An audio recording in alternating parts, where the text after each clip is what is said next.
Bismillahirrahmanirrahim. Assalamualaikum warahmatullahi wabarakatuh.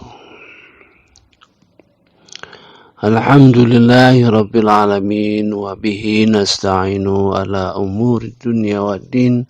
Allahumma shalli wa sallim ala nabiyyina Muhammad wa ala alihi wa ashabihi ajmain. Amma ba'du.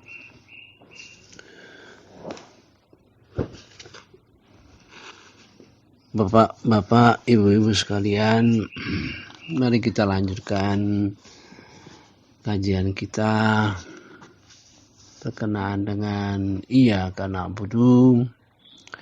Pada hari ini bertepatan dengan 1 Ramadan. Mudah-mudahan puasa kita dijadikan Allah adalah puasa yang terbaik, karena kita mendapat ujian, segala kegiatan kita di rumah, ibadah di rumah, kerja di rumah. Mudah-mudahan, amin ya rabbal alamin. Kita sudah membicarakan dalam kaitan dengan Iyyaka na'budu bahwa kita sudah melihat begitu luasnya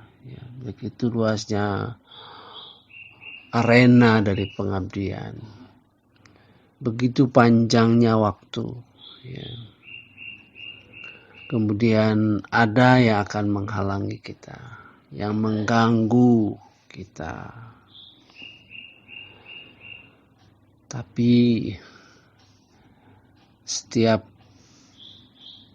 segala kesempitan itu tentu ada jalan yang diberikan Allah Subhanahu wa taala.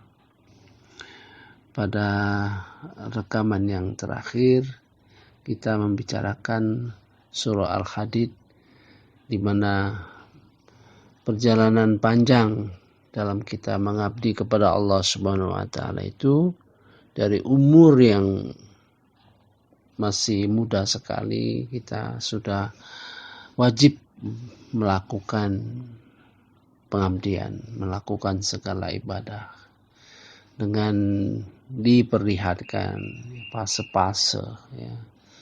fase-fase yang perlu kita waspadai, karena akhirnya kita akan menghadapi azab atau memperoleh pengampunan atau memperoleh kurnia. Itu pilihan, ya.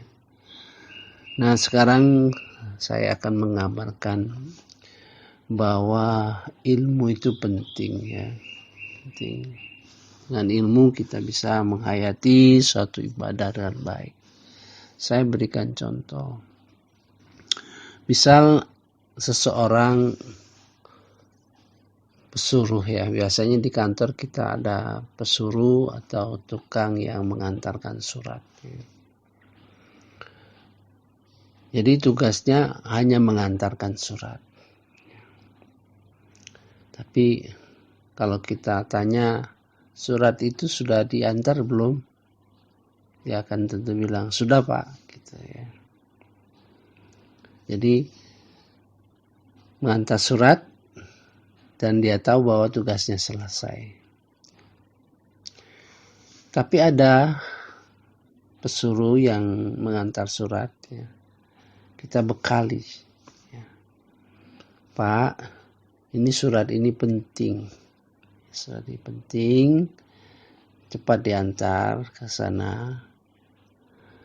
Dan yakinkan bahwa surat itu harus diterima cepat oleh pimpinan di sana, karena misalnya kita akan bicara dengan pimpinannya dalam waktu dekat.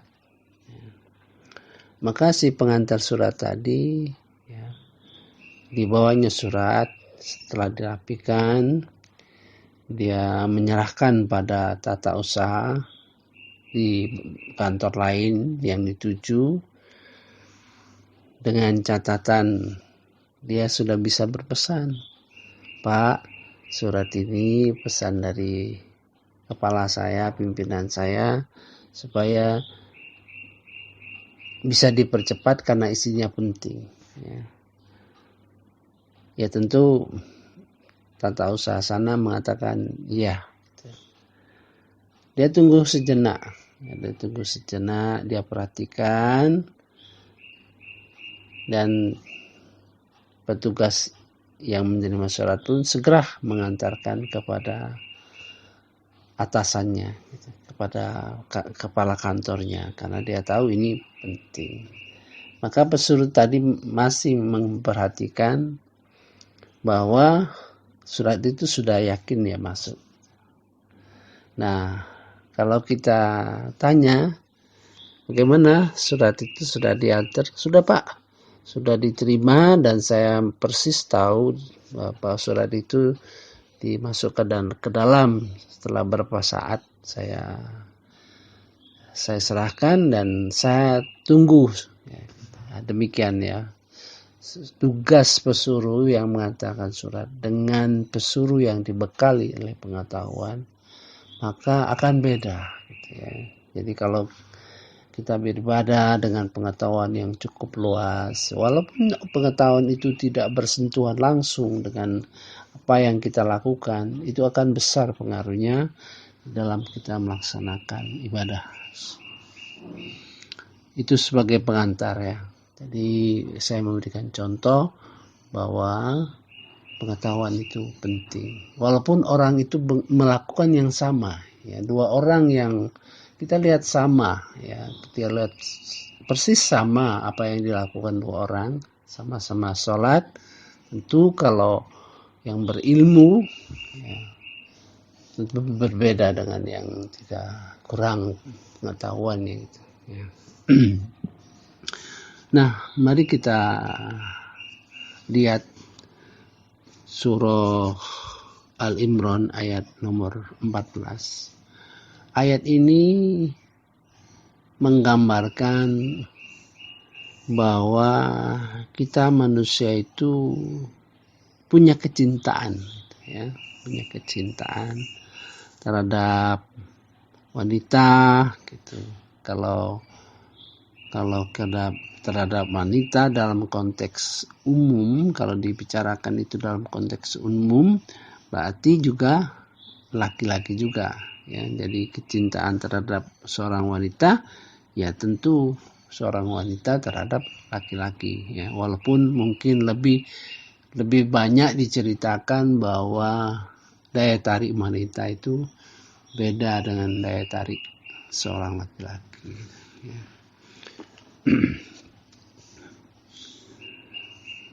Kemudian anak-anak, harta benda yang banyak kekayaan yang bertumpuk-tumpuk, ya, emas, perak, ya, dan kuda yang bagus, dan binatang ternak dan sawah ladang. Itu menggambarkan bahwa mengapa kita kalau hidup yang sekarang, kita melihat ayat ini kok begitu ya, gitu kan. Bicara senang terhadap kuda, gitu, senang terhadap binatang ternak dan sawah ladang, gitu. Nah,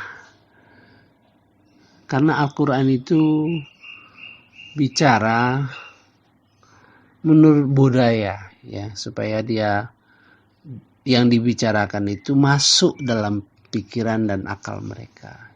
Pada waktu itu kan kehidupan itu masih sederhana, tidak sekarang.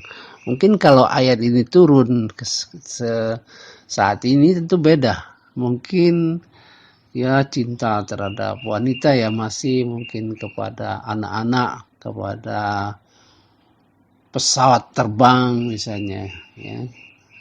Kemudian cinta kepada pabrik-pabrik, gitu, ya.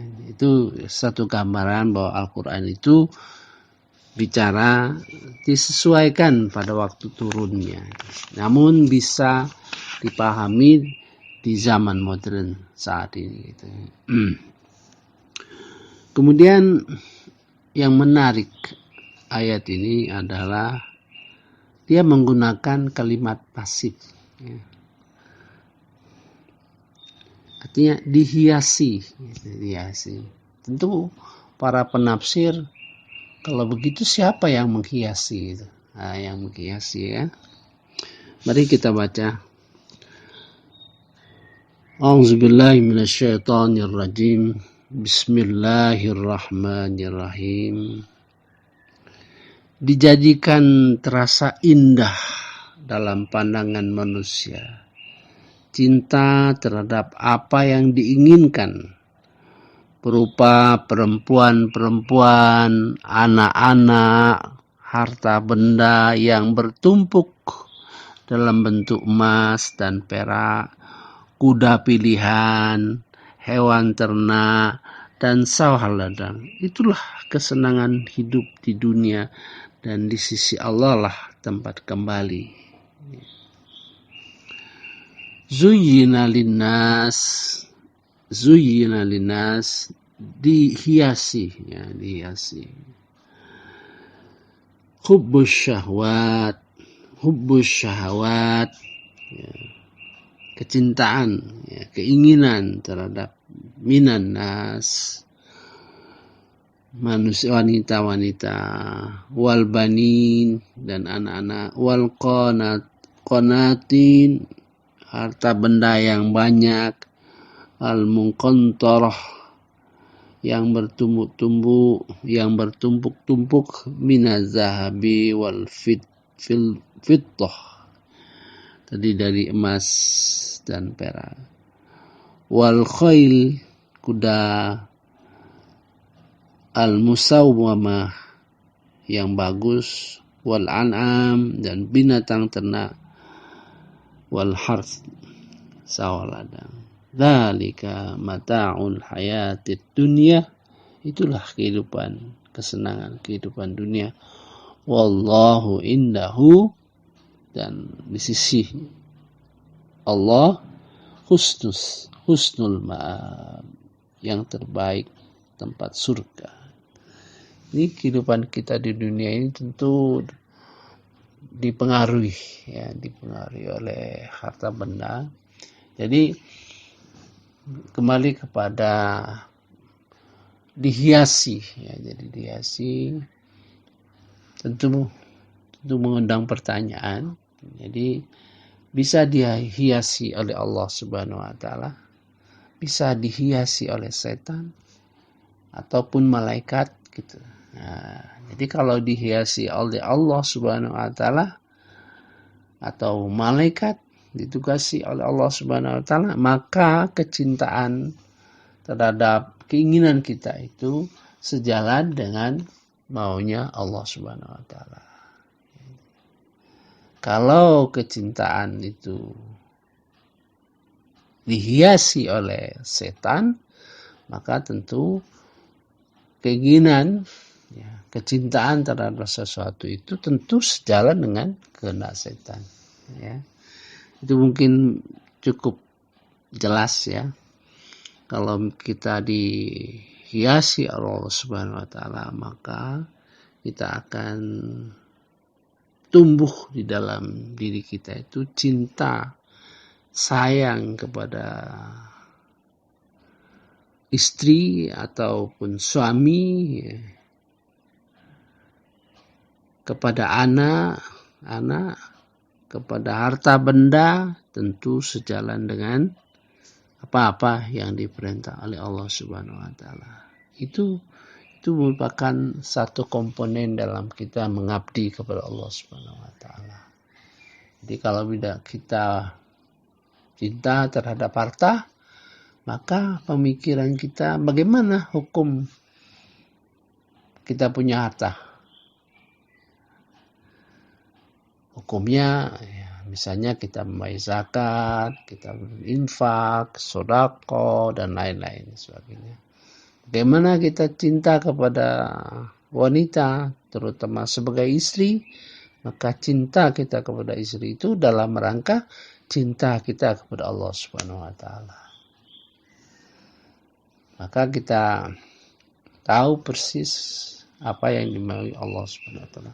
Kalau setan yang menghiasi, maka misal katalah ya, kita senang dengan harta, kekayaan, tapi kecintaan kita terhadap harta itu dihiasi oleh setan, maka berbagai macam yang negatif akan terjadi.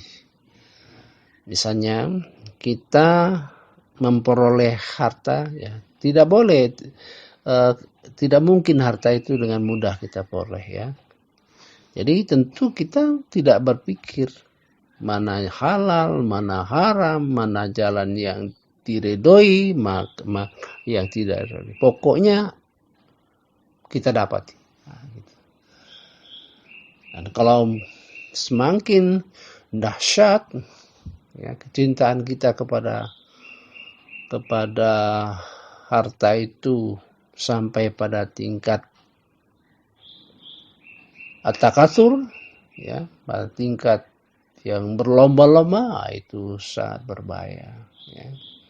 Jadi kita akan tentu menggunakan harta itu tidak sesuai dengan kehendak Allah Subhanahu wa taala. Bisa saja kita jadi pelit terhadap keluarga dalam membiayai istri dan anak kita, tapi kita mungkin royal kepada orang di luar. Kenapa? Karena hati kita sudah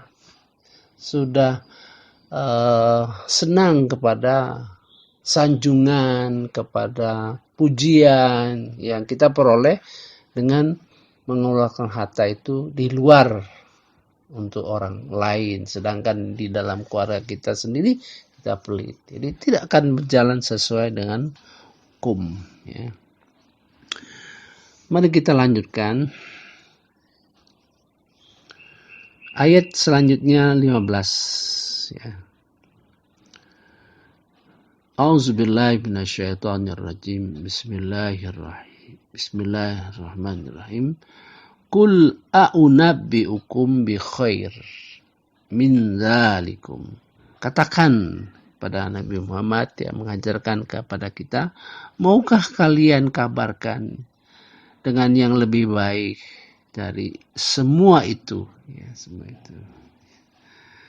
Lilladzina taqaw inna rabbihim. Nah, ini satu isyarat bahwa kalau kita bisa menghindari ya, artinya bisa menaklukkan bisikan setan terhadap harta itu, maka kemungkinan besar menjadi orang yang takwa.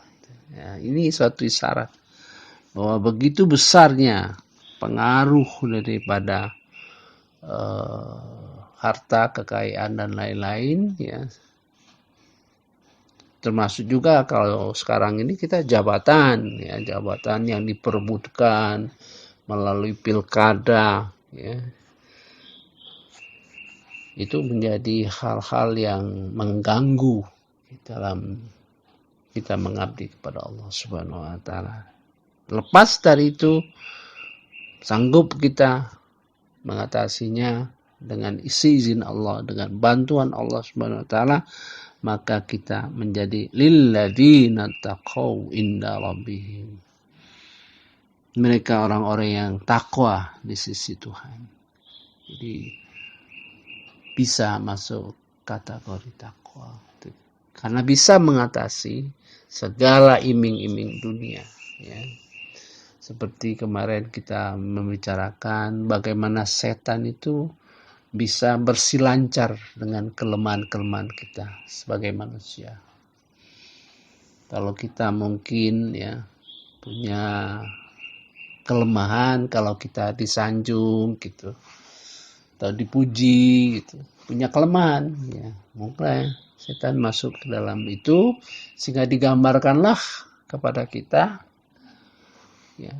Ini kelanjutan ya, yang kemarin itu hanya putus kita bagaimana setan itu melihat kelemahan kita ya, misalnya suka dipuji dan sebagainya, dia bersilancar. Tapi kemarin belum memberikan contoh ya. Jadi karena kita senang dipuji, Dan kita punya harta, maka harta itu akan lari, akan dialokasikan untuk pujian-pujian itu, sehingga kita menafkahkan harta itu tidak sesuai dengan apa yang diperintah oleh Allah Subhanahu wa taala dan Rasulnya. Itu gambaran ya.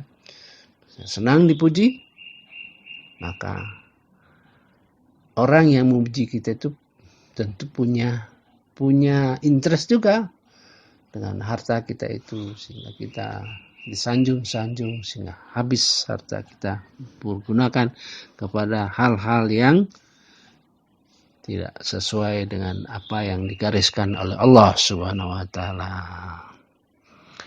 Dan orang takwa itu dijanjikan jannatun tajri min tahtihal anharu khalidina fiha.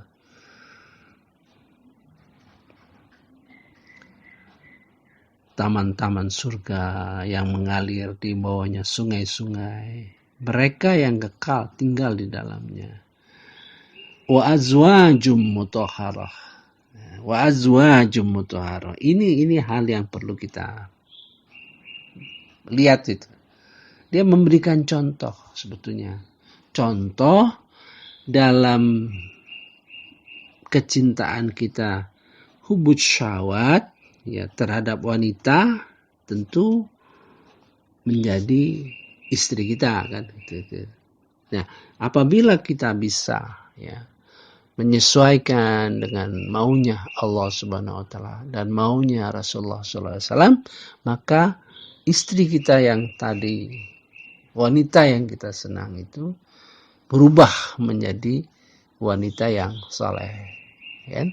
Kita cinta kepada seorang istri, ya tentu dalam rangka kita cinta kepada Allah Subhanahu wa taala. Yang paling bagus kecintaan apapun terhadap hal-hal di dunia ini adalah di dalam kecintaan kepada Allah Subhanahu wa taala. Kita cinta dengan jabatan, senang dengan jabatan, tapi di dalam cinta kita kepada Allah. Tentu nanti jabatan itu kita manfaatkan sebagai sarana di dalam mengabdi kepada Allah Subhanahu wa taala. Kalau kita cinta kepada istri, maka cinta kita kepada istri tersebut di dalam kecintaan kita kepada Allah Subhanahu wa taala, maka kita akan mewujudkan kewajiban-kewajiban bagaimana kita bisa mengajak istri kita untuk di jalan Allah Subhanahu wa taala. Ini dicontohkan ya.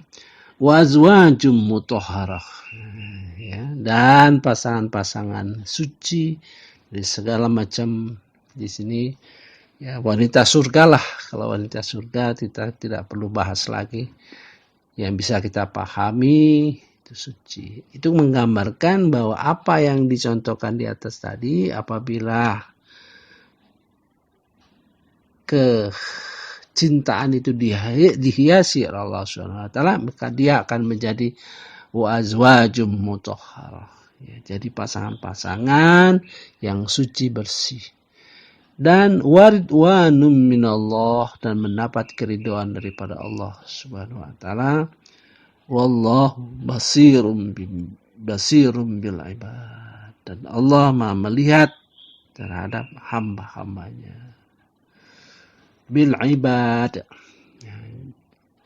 Ibad ini di dalam Quran ada dua macam tulisan ya. Kalau al-ibad tidak ada ya, itu hamba-hamba Allah yang sungguh-sungguh sudah mendapat tempat yang layak oleh karena pengabdian. Kalau ibadi itu dalam proses ya, dalam proses yang dibimbing oleh Allah Subhanahu wa taala. Saya kira kita akan mengakhiri ya kajian mengenai iyyaka na'budu wa iyyaka nasta'in, khususnya di dalam bagian daripada iyyaka na'budu ya. Jadi tergambar oleh kita bagaimana besarnya, bagaimana yang kita hadapi di dalam mengabdi kepada Allah Subhanahu wa taala itu ya. Luasnya ya, itu luasnya. Bagaimana kita mengabdi terkait dengan waktu.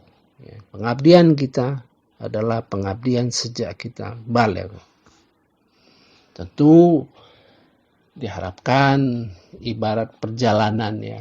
Kalau ibarat anak sekolah itu, ya mungkin di dalam awal-awal masih dalam tingkat SD, SMP, SMA, terus S1, S2, S3 dan seterusnya. Ya. Jadi ilmu yang kita peroleh dalam pelajaran dalam rangka mengabdi kepada Allah Subhanahu wa taala. Oleh sebab itu saya sempatan khutbah selalu saya selipkan kalau melihat anak-anak kita yang SMA, maka diingatkan bahwa kalian sudah memasuki suatu keinginan, suatu harapan menjadi orang takwa. Ya. Jadi sembahyang terus, belajar Quran, walaupun kalian tidak punya apa-apa, tapi karena infak itu diartikan banyak sekali. Ya.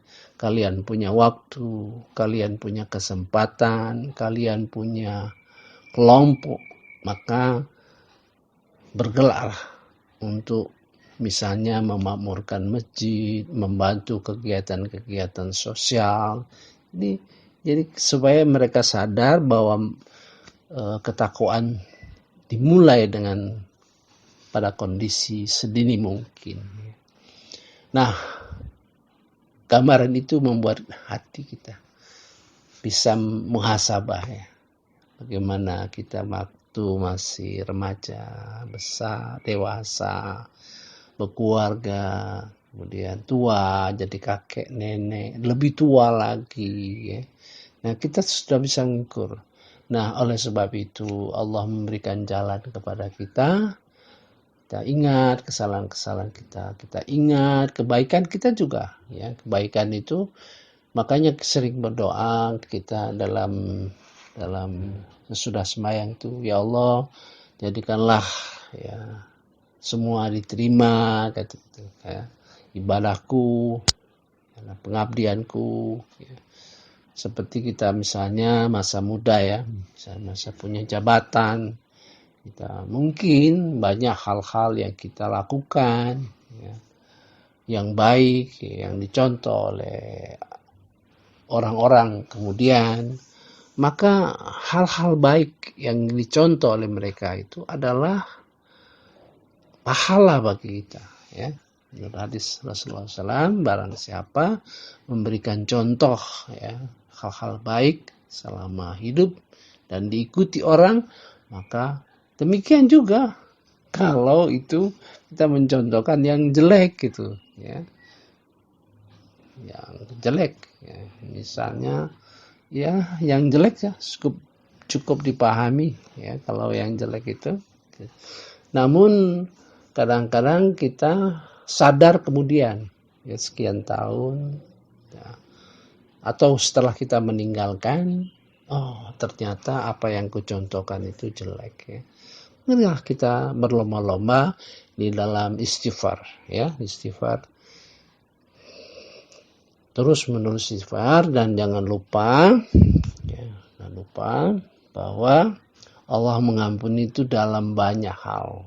Ya, dalam proses kita beribadah itu Allah mengampuni kita.